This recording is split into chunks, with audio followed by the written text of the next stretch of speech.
More on the fire marshal's departure in a moment. First, Ryan Leaf is now in prison after threatening a staff member at a drug treatment facility. In June of last year, the former football star was sentenced to 5 years on drug and burglary charges. Leaf was supposed to spend the first 9 months of the sentence at the Nexus treatment facility in Lewistown. Leaf's attorney requested the treatment center as part of sentencing, saying his client was ready to face the addiction head-on. Last spring, Leaf was arrested twice in the same weekend for breaking into homes and stealing prescription medication.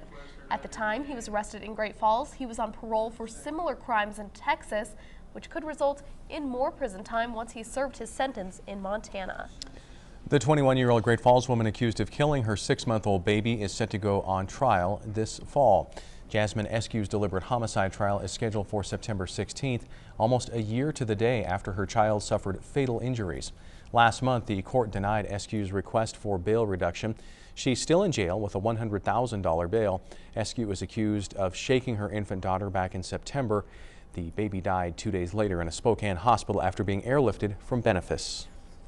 4 months and more than $20,000 after being placed on leave, Fire Marshal Doug Benioff has announced his retirement.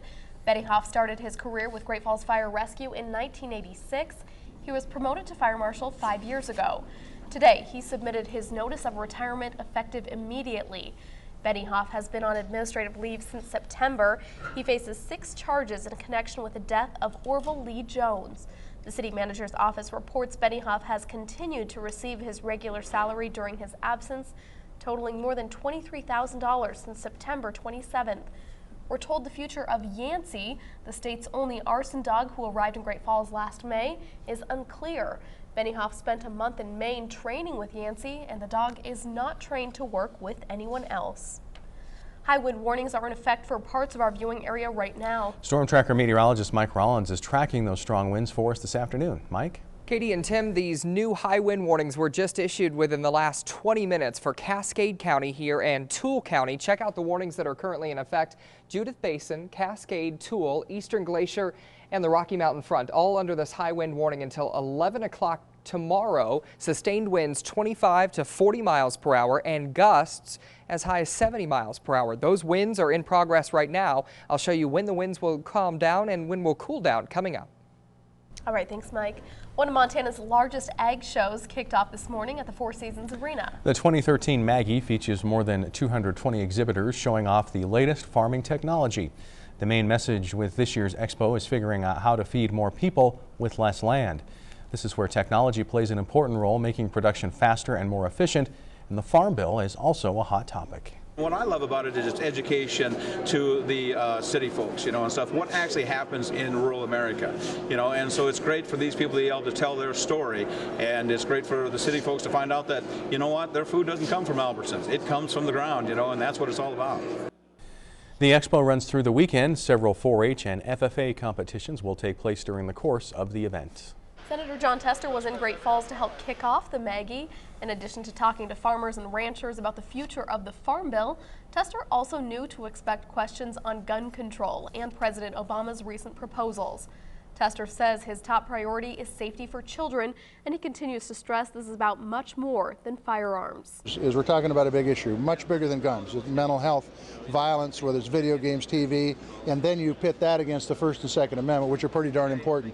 What we need to have is we need to have a good, honest discussion about solutions that protect our kids and make sure that this incident has little chance of happening in the future.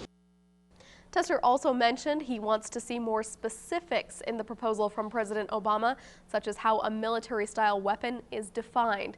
You can watch our entire interview with Senator Tester at KRTV.com. Great Falls High School is taking extra steps to ensure students and staff remain safe within the building. Last spring, an unknown man entered the school, causing chaos and concern. Principal Jane Gregoire says since that incident, the school has stepped up security, and now the school is limiting entry access. Gregoire says the building will remain locked with the exception of 3 doors, the main entrance off of 3rd Street and a door on both the main and south campus for student flow. The new plan is expected to slow students and faculty down temporarily, but Gregoire says the positives outweigh the inconvenience. By restricting the access, we can keep our eyes on who's in the building better. If we know where folks are going to come in, we can quickly approach them, ask them how we can help. It's a matter of courtesy also. Gregoire says more security cameras have been installed and more staff have been assigned to monitor the hallways. Most of the other schools around the district have already transitioned to restricted access. The YWCA is celebrating the new year by encouraging hope for survivors of domestic violence. Today's winter luncheon featured a guest speaker who shared her story of escaping an abusive relationship.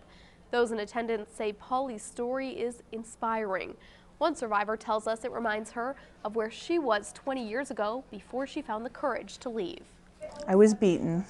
I was shoved down. I was spit on. He would take my dog and dump it in the streets.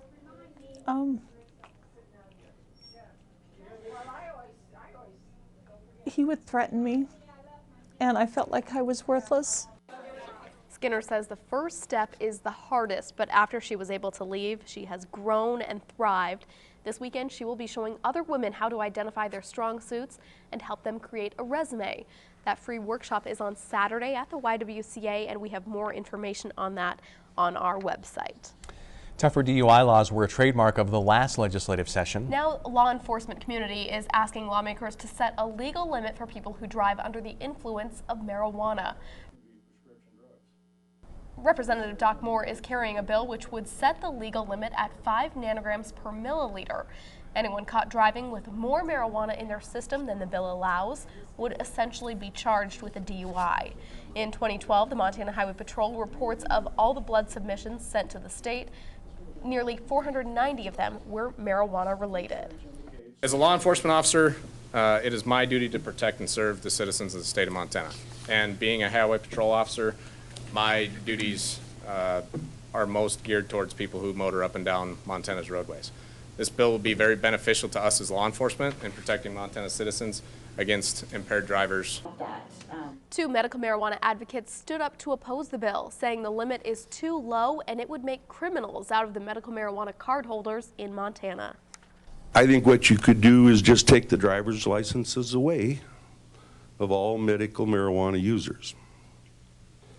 I think we're down to about 8,000 now, so you could just take their licenses away because none of them will probably pass the standard that you've set. The House Judiciary Committee has yet to take action on this bill. Senate Republicans met today to address the growing divide between moderate members of the party and the more conservative faction. Senate President Jeff Essman addressed his caucus, telling them he values their opinions and ideas. Essman took over leadership after ousting Senator Jim Peterson in a run for president. At the time, party members said Essman was the more conservative leader. Today, he told his caucus his #1 priority is to pass a conservative budget. He then handed out a sheet of paper and asked his caucus to write down their priorities so he could hear from them. I don't think it's the job of one person or a small group to make that decision for a group as large and diverse as this. And why not? Because Montana is a big, diverse state. Senator John Brendan reflected on 1983 when he was elected chair of the Republican Party. He says at the time, Republicans had not won elections for years, but with love and direction, they won the governor's office, a U.S. Senate seat, and a House in the Montana legislature. You try to herd a bunch of independent-minded Republicans, and it's trying to herd a bunch of chickens. It can't be done. Brendan closed by saying if Republicans would have continued down the path of fighting each other, they would have never won. Can't we all just get along? We can all just get along. And like the beautiful look at the sun, yeah. Yeah, you know, you get sunsets like we had just a few minutes ago, and it just says, okay, peace, happiness, peace, man. Whatever, you know. This photo was just uploaded to our Facebook page about 10 minutes ago from Bridget. Beautiful shot here of the high-level clouds and that sunset occurring in Great Falls. If you've got photos of the sunset, we want to see them. Email them to us, Facebook them to us, tweet them at us, or upload them to our website, krtv.com. High wind warnings in effect right now. We'll talk about them next.